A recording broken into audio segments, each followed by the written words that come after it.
A chuva desabava sobre São Paulo como um castigo. Na calçada fria, diante de uma mansão luxuosa, Marina apertava o filho recém-nascido contra o peito. Lucas tinha apenas 3 semanas de vida. Pequeno. Frágil. Tremendo. Atrás dela, a porta se fechou com violência. Um som seco. Sem volta. Lá dentro, o marido, Ricardo Azevedo, erguia um copo de uísque caro ao lado de outra mulher. Ria. Brindava. Convencido de que havia se livrado de uma esposa sem valor. Uma mãe sem dinheiro. Um problema a menos.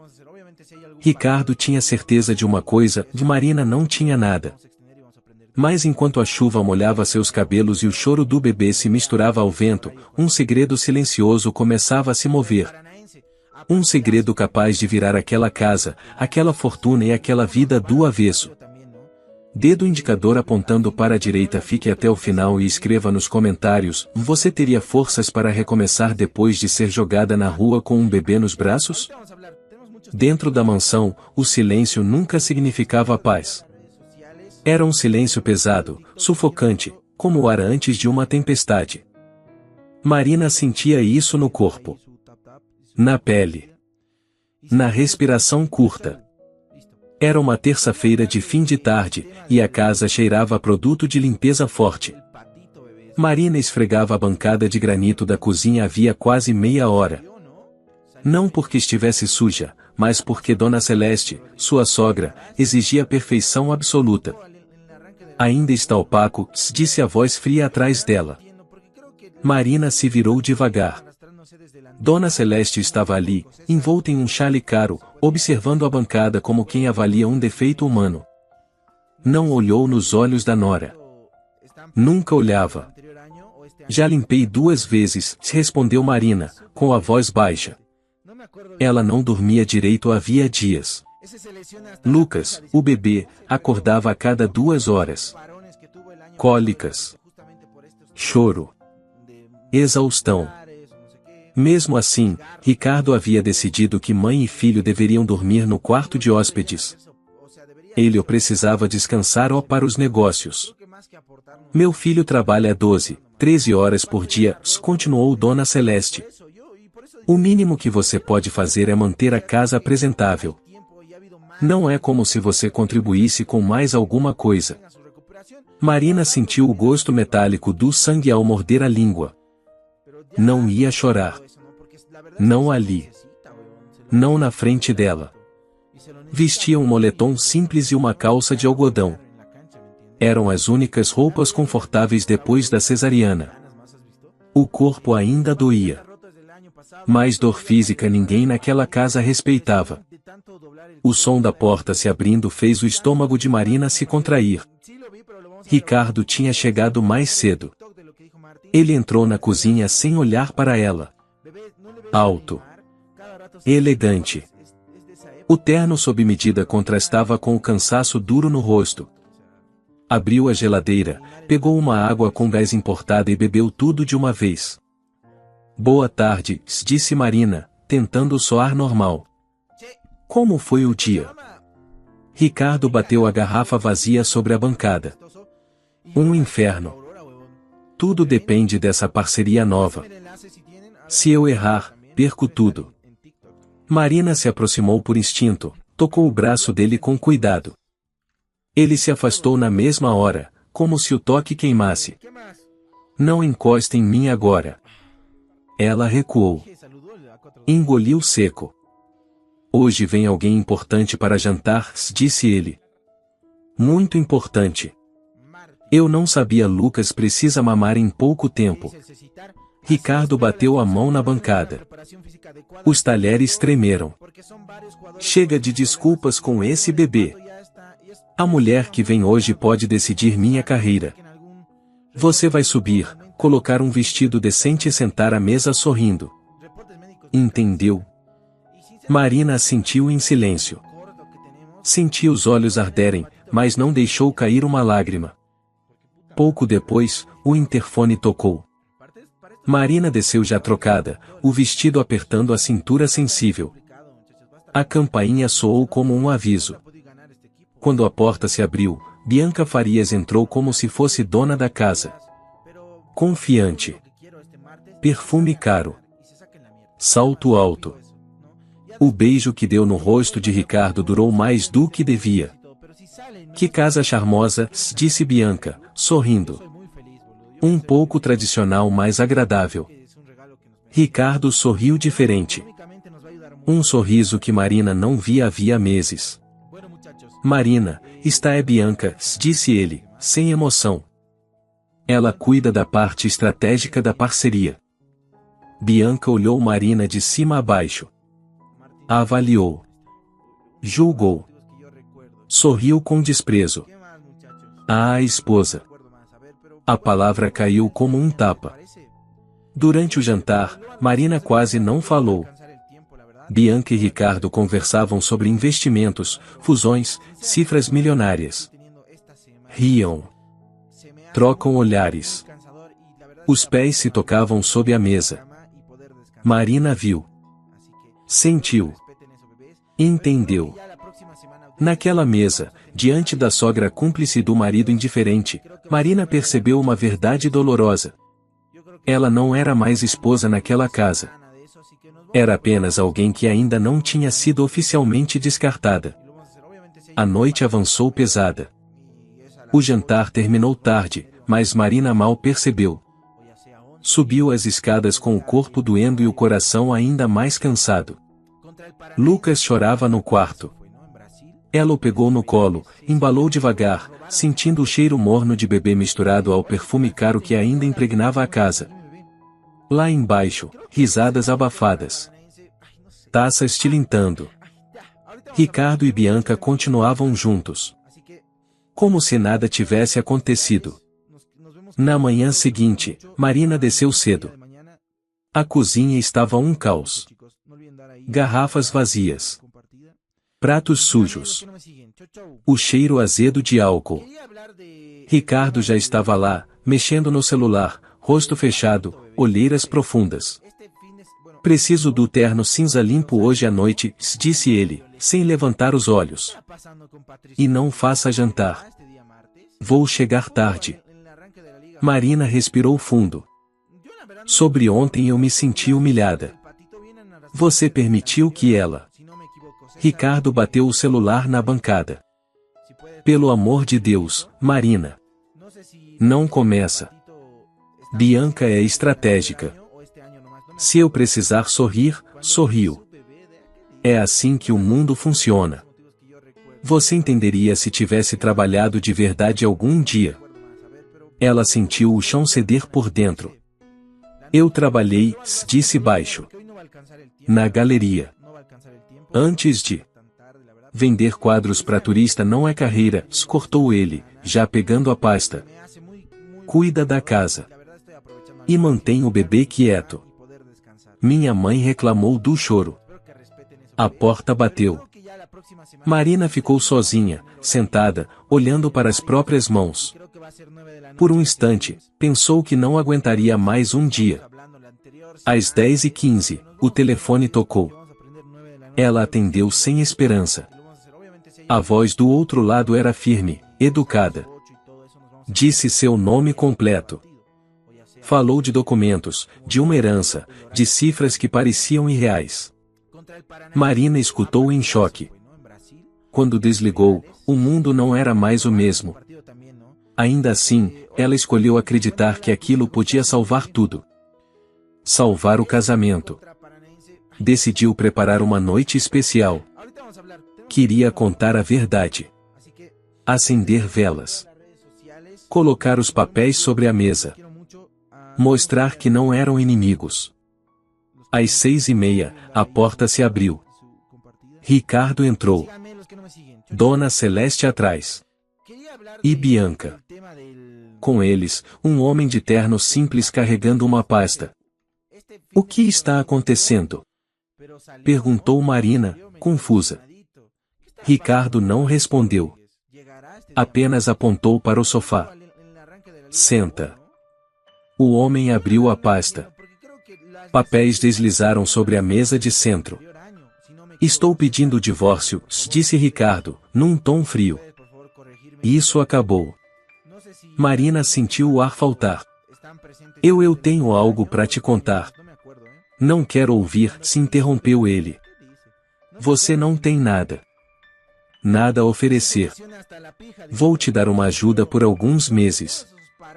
Um apartamento pequeno. Depois, se vira. E o Lucas? A voz dela tremeu. Fica aqui, disse Dona Celeste. É um Azevedo. Marina se levantou num impulso. Vocês não vão tirar meu filho de mim. Ricardo riu, cruel. Eu tenho dinheiro. Advogados. Você não tem R$1. Quem você acha que o juiz vai escolher? Ela olhou para a lareira. O envelope estava ali. A prova. O futuro. Tentou pegar. Ricardo, escuta. Ele a empurrou. Não foi forte. Mas foi suficiente. Marina escorregou. Um vaso caiu e se quebrou. Chega, gritou Dona Celeste. Fora da minha casa. O advogado estendeu um papel. Ordem de desocupação imediata. A chuva começou lá fora. Forte. Sem piedade. 5 minutos, disse Ricardo. Ou chamo a polícia. Marina subiu correndo, pegou uma bolsa, fraldas, o essencial. Desceu com Lucas apertado contra o peito. Entregou as chaves. A porta se fechou atrás dela com um estrondo. Na calçada, sob a chuva fria de São Paulo, Marina ficou parada, tremendo, sem casa, sem marido, mas ainda sem saber que aquela porta não tinha se fechado para o fim. Tinha se fechado para o começo. A chuva continuava caindo quando Marina caminhou alguns metros sem rumo, o corpo tremendo não só de frio, mas de choque. Lucas dormia exausto em seus braços, alheio ao fato de que, minutos antes, havia perdido o lar. A rua parecia longa demais. Escura demais. Pela primeira vez, Marina sentiu medo de verdade. Ela parou sob a marquise de uma farmácia fechada e enfiou a mão no bolso do casaco. Seus dedos tocaram algo rígido. O cartão provisório que havia recebido naquela manhã. Ainda parecia irreal. O telefone, molhado pela chuva, vibrou outra vez.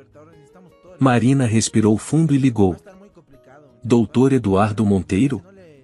A voz dela saiu fraca. Senhora Azevedo, eu imaginei que a senhora pudesse precisar de apoio imediato, respondeu ele, sério. Onde você está? 15 minutos depois, um carro preto parou diante dela. O motorista desceu rapidamente, abriu a porta traseira com respeito. Marina entrou sem dizer palavra. O silêncio dentro do veículo era acolhedor. Pela primeira vez naquela noite, ela sentiu o corpo relaxar. O hotel ficava na Avenida Paulista. Alto. Iluminado. Seguro. O gerente não fez perguntas. A suíte estava pronta. Cama aquecida. Berço improvisado. Chá quente. Quando a porta se fechou, Marina finalmente desabou. Chorou baixo para não acordar o filho. Chorou tudo o que havia engolido nos últimos anos. Na manhã seguinte, o telefone tocou cedo.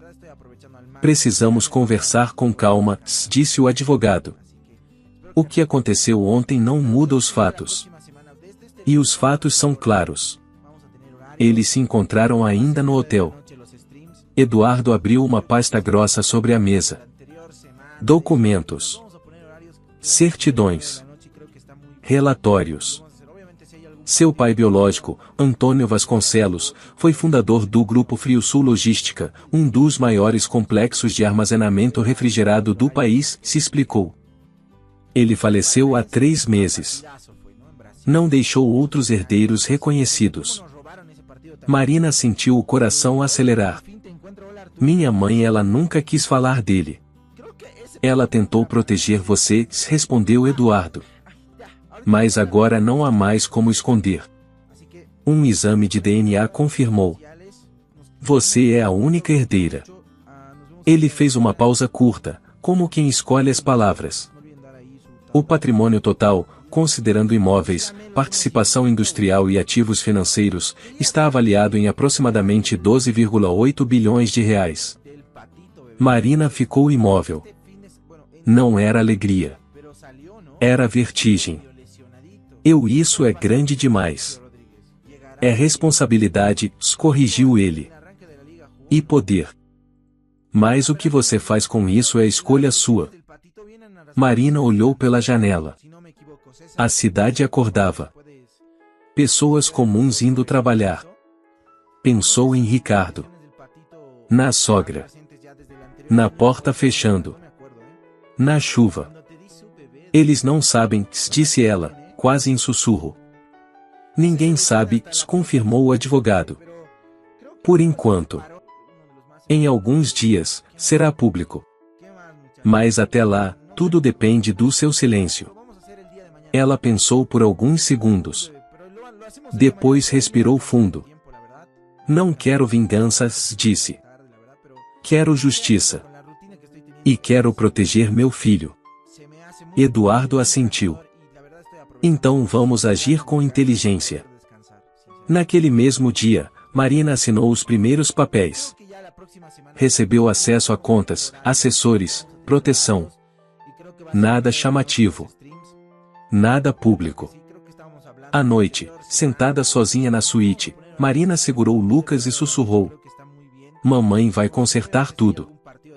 O que ela ainda não sabia era que, enquanto ela decidia salvar o próprio futuro, Ricardo acreditava que havia vencido.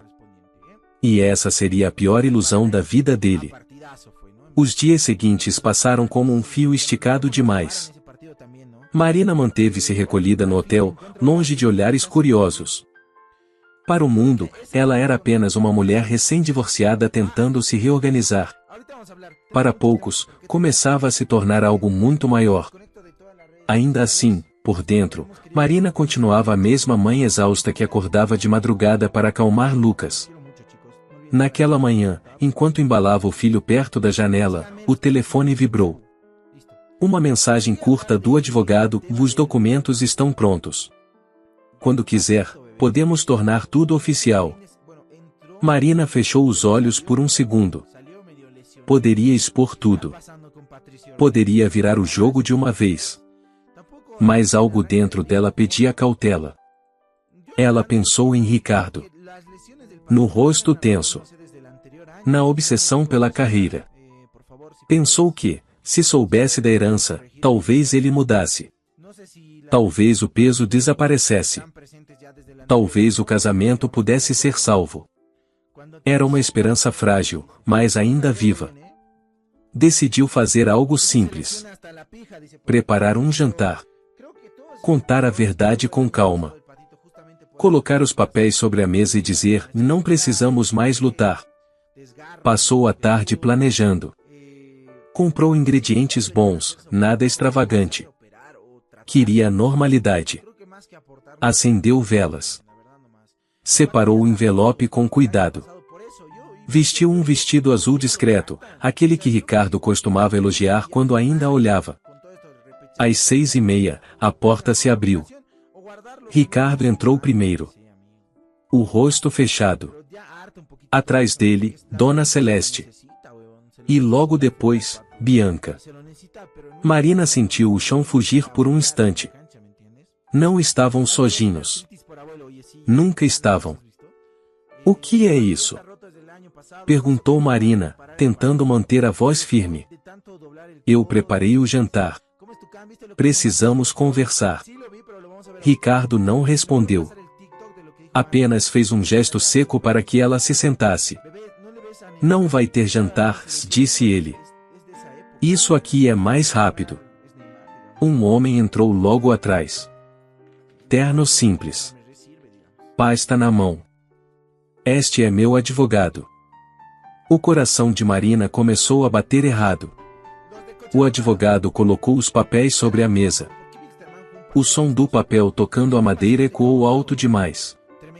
Estamos formalizando a separação definitiva, disse Ricardo. Sem drama. Eu tenho algo importante para te dizer, tentou Marina. Algo que muda tudo. Não me interessa, cortou ele. Você não tem nada que mude coisa alguma. Bianca cruzou os braços, observando tudo com um sorriso contido. Dona Celeste assentia, satisfeita.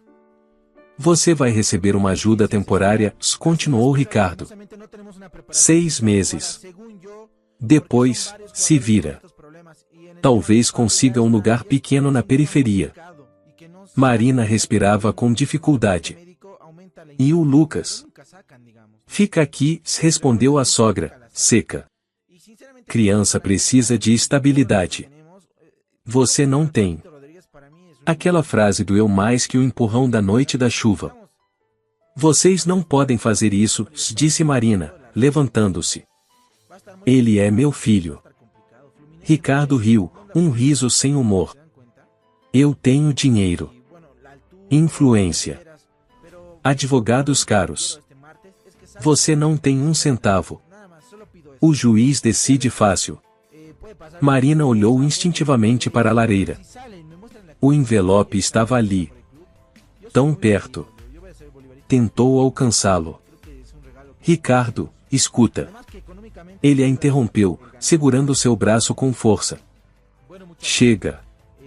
Já decidi. O empurrão foi rápido. Marina escorregou. Um objeto caiu. Quebrou. O silêncio que se seguiu foi pesado. Fora da minha casa, gritou Dona Celeste. O advogado estendeu outro papel. Desocupação imediata. A chuva começava novamente lá fora. 5 minutos, disse Ricardo. Ou chamo a polícia. Marina subiu correndo. Pegou o essencial.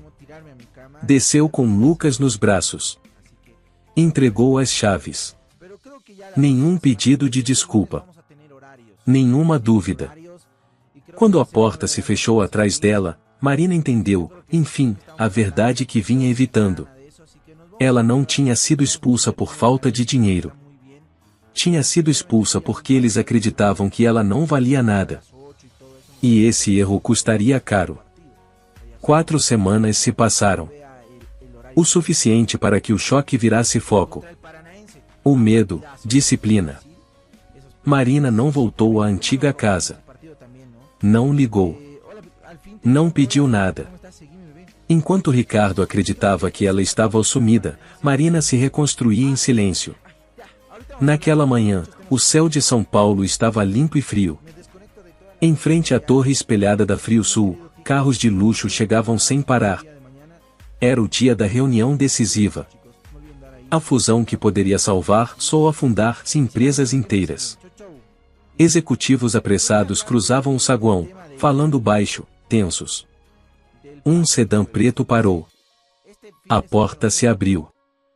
Marina desceu com passos firmes. O corpo ainda carregava as marcas do pós-parto, mas a postura era outra. Traje de alfaiataria cinza grafite. Cabelo preso, preciso. Um relógio discreto no pulso. Nada chamativo. Tudo definitivo. Ao lado dela, Eduardo Monteiro caminhava com a serenidade de quem conhece o caminho. Está pronta? Perguntou ele, em voz baixa.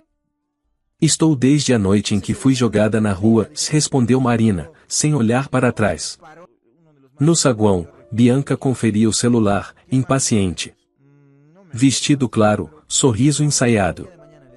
Ricardo entrou logo depois, suando apesar do ar-condicionado. O último mês tinha sido cruel com ele.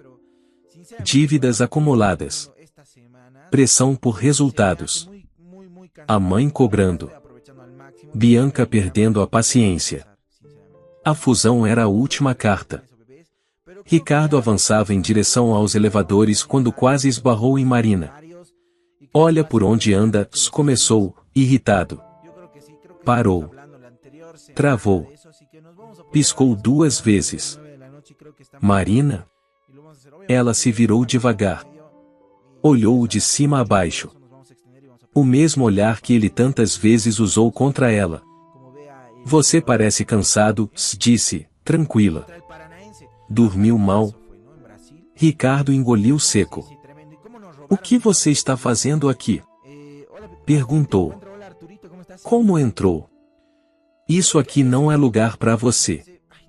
Bianca se aproximou, avaliando Marina com um incômodo visível. Nossa, um visual novo, comentou, falsa. Quem pagou? Arrumou algum benfeitor? Marina ignorou. Manteve os olhos em Ricardo. Não vim pedir nada, disse. Vim trabalhar. Ricardo soltou uma risada curta, nervosa. Trabalhar? Aqui. Você acha que isso é uma brincadeira? Eduardo deu um passo à frente. Senhor Azevedo, disse, firme. A senhora Marina tem uma reunião às 10. Ricardo reconheceu o advogado na hora. O rosto perdeu cor. Reunião? Repetiu. Com quem? Marina ergueu um cartão e o entregou ao segurança. O leitor apitou. As portas do elevador executivo se abriram. Com o conselho, respondeu ela. Isso é impossível. Gritou Ricardo. Esse elevador é restrito. O segurança não se mexeu. Credenciais válidas, senhor. Marina entrou no elevador. Antes que as portas se fechassem, olhou para Ricardo mais uma vez. Nos vemos lá em cima. As portas se fecharam. O silêncio ficou pesado. Bianca encarou Ricardo, desconfiada. O que está acontecendo? Ricardo não respondeu. Pela primeira vez em muito tempo, ele sentiu algo que não conseguia controlar. Medo. No 40º andar, a sala de reuniões aguardava. Mesa longa. Cadeiras ocupadas por rostos atentos. Uma cadeira vazia na cabeceira. Marina entrou. O murmúrio cessou. Ela caminhou até a ponta da mesa. Não se sentou de imediato. Colocou a pasta sobre a madeira polida. Bom dia, disse, Clara. Meu nome é Marina Vasconcelos. E a partir deste momento, esta reunião começa de verdade. Lá embaixo, Ricardo ainda não sabia. Mas o jogo já tinha mudado de dono. A sala do conselho ficava no último andar. Vidros do chão ao teto. A cidade inteira aos pés. Homens e mulheres experientes ocupavam seus lugares em silêncio, pastas abertas, olhares atentos. A cadeira da presidência permanecia vazia. Até aquele momento. Marina parou atrás dela. Não se apressou. Deixou que todos a observassem. Alguns cochicharam. Outros franziram a testa, tentando lembrar de onde conheciam aquele rosto. Bom dia, disse ela, por fim. Vamos começar. Sentou-se. O impacto foi imediato. As portas se abriram novamente. Ricardo entrou à frente, seguido por Bianca e 2 analistas. Ele caminhava confiante, já ensaiando mentalmente a apresentação. Parou no meio do caminho. Congelou. No centro da mesa, na cadeira que ele sonhava ocupar um dia, estava Marina. Não a esposa humilhada. Não a mulher da chuva. Outra pessoa. Inatingível. O que é isso? Murmurou Bianca, pálida. Por que ela está sentada ali? Ricardo avançou 2 passos, o rosto vermelho. Com licença, disse alto. Houve um erro grave. Essa mulher não faz parte desta reunião. Ninguém respondeu. Os conselheiros não olhavam para ele. Olhavam para Marina. Ela entrelaçou os dedos com calma. Senhor Azevedo, disse, com voz firme. Está atrasado. Sente-se. Estamos esperando sua proposta. Ricardo riu, nervoso. Você enlouqueceu? Retrucou. Você não sabe o que está dizendo. Levanta dessa cadeira agora. Antes que Marina respondesse, Eduardo Monteiro pigarreou. O som ecoou como um aviso. Senhor Azevedo, disse ele. O senhor está falando com a acionista majoritária do Grupo Frio Sul Logística. Detentora de 52% das ações com direito a voto. E presidente deste conselho. O ar saiu dos pulmões de Ricardo. Isso é impossível, balbuciou. Ela não tem nada. Tinha, corrigiu Eduardo. Até ser colocada para fora da própria casa com um bebê nos braços. Um murmúrio percorreu a sala. Bianca deu um passo para trás. Distanciou-se instintivamente de Ricardo. Marina inclinou levemente a cabeça. Pode começar, disse ela. Convença-me de que essa fusão merece existir.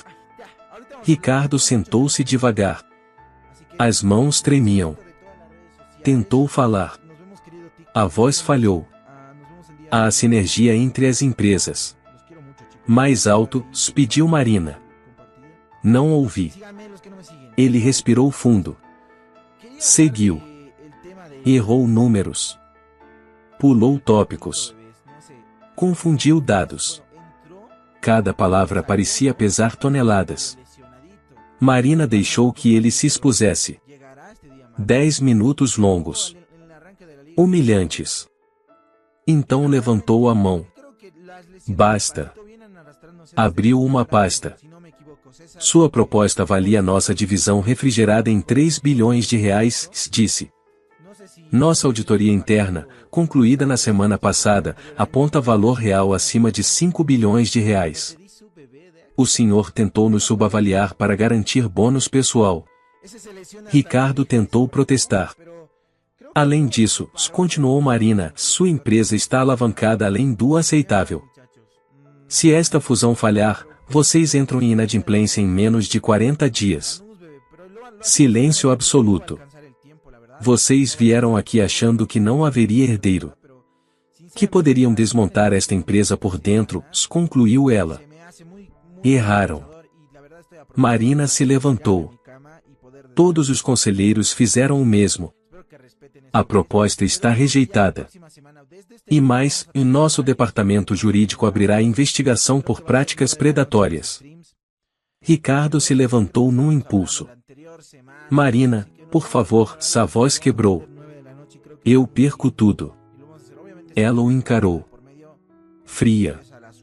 Você perdeu tudo quando fechou aquela porta. Fez um gesto discreto. Segurança. 2 homens se aproximaram.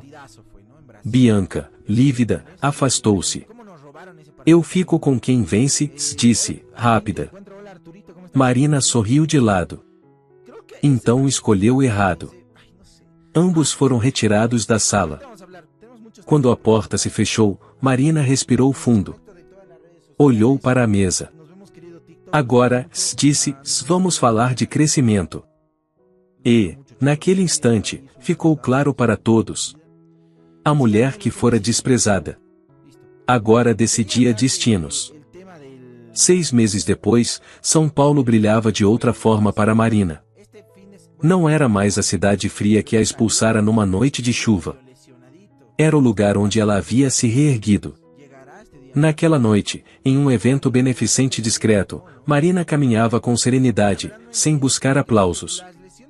Não precisava. Tudo o que importava estava longe dos holofotes.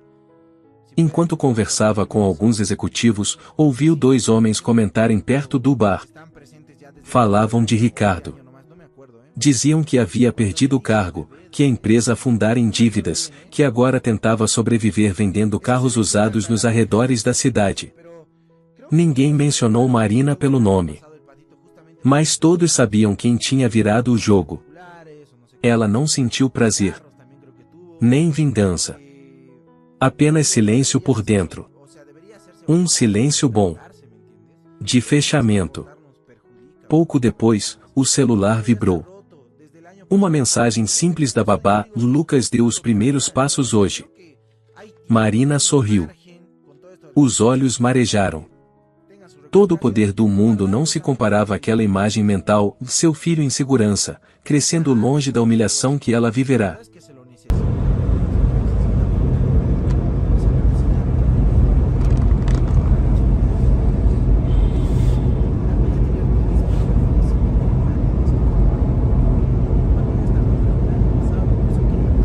Сейчас зайдем, посмотрим, как у них трансляция началась.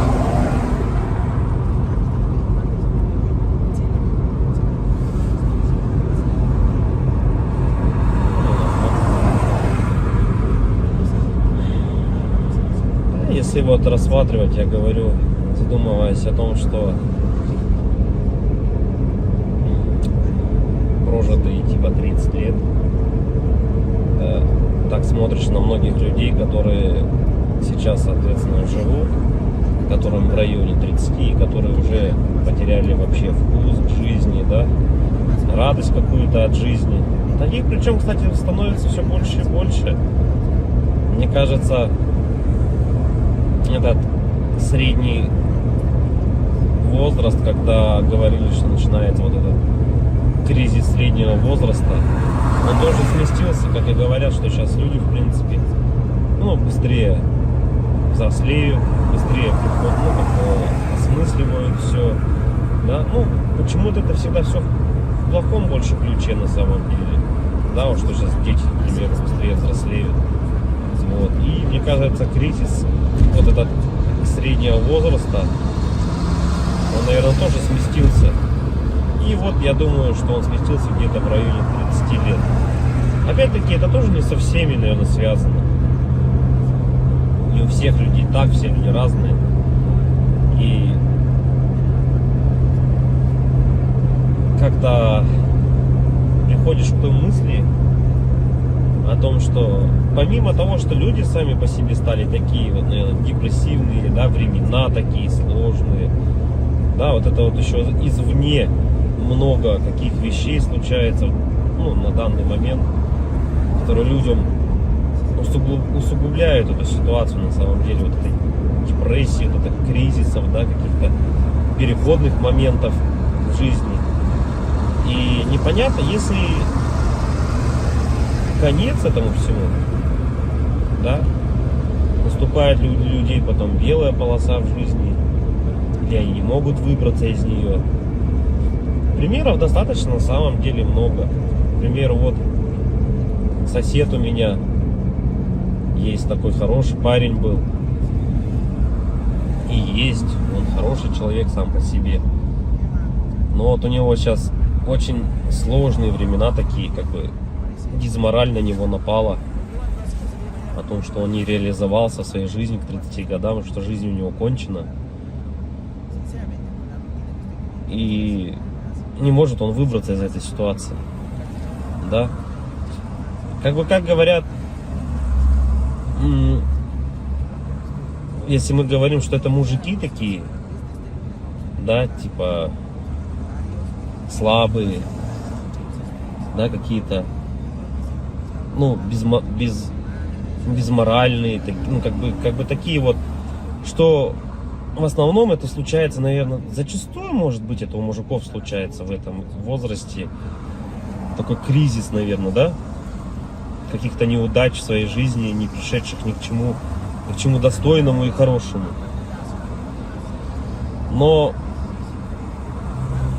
вопрос в том, что это мужики такие, типа слабые, или времена такие стали, что если вот разобраться так, вот, например, возьмем даже с древних времен, когда человеку нужно было добывать пищу самому, да, там убивать мамонтов, мужику стоило там сходить на охоту. Да, на охоту он сходил, кого-то там добыл добычу, принес домой, да, что-то где-то там поделал дома и все как бы. Ну и это возможно как работа тоже на ежедневной основе, да, была. И как бы мужик в то время считался, но еще воином были, они воинами были, не воевали, да. В любом случае это все такая в основном физическая была работа, типа стратегии именно добычи пищи какой-то себе. Ну, тут вот требовалось, возможно, какое-то знание, да, тут я не спорю. Но в основном это была физическая работа. Если взять, к примеру, не такие далекие времена, когда там люди вот только выходили из пещер, да, взять даже, допустим, 50 лет назад, 100 лет назад, да, когда люди работали на заводах, и что тогда считалось именно мужиком, да, таким. Разница была, наверное, с нынешними временами в том, что если ты работал, к примеру, на заводе на каком-то, то тебе было этого всего достаточно. То есть ты уходил на завод, отработал свое время, да, пришел домой, какие-то тоже там, может, домашние дела, и, ну, и этого тебе было достаточно на самом деле. Как бы и все, и заключалась вся суть именно мужчин. Ну вот, как бы устроиться главное на завод и работать физически, опять-таки, да, получить какое-то образование, так, ну, как бы среднеспециальное, к примеру, да, какой-нибудь токарь, идти на завод, отработать там 8-12 часов. Ну, это не легкая работа, я не спорю тоже с этим. Но опять-таки, этого зато было достаточно.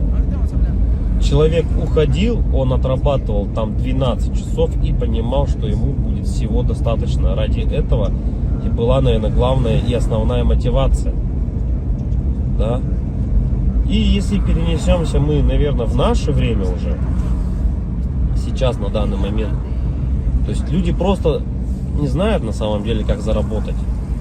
Как получить жилье, как получить новый автомобиль. То есть способов получения данного результата его нету как такового. Это говоря о том, что ты будешь ходить на работу по 8, по 12 часов, допустим, сутками там работать, да, ты не заработаешь на машину, заработаешь ты на нее через 5 лет, если ты там не будешь ни пить, ни есть, как бы, да.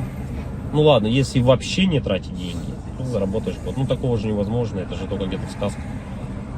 С учетом нынешних трат, то есть даже при зарплате какой-то средней, там 100 тысяч рублей, ну где-то 60, где-то 70, где-то 80, возьмем от 60, наверное, до 120, то есть, к примеру, достижение результата такой, как, к примеру, квартира, недвижка какая-то своя, это кредиты, ипотеки, то есть вот здесь и сейчас ты берешь.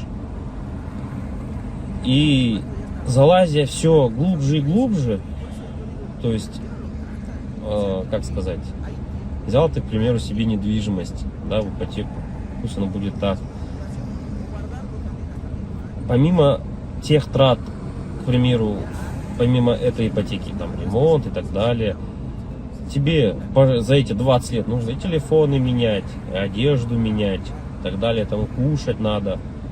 Машины также в этот же момент менять тебе надо.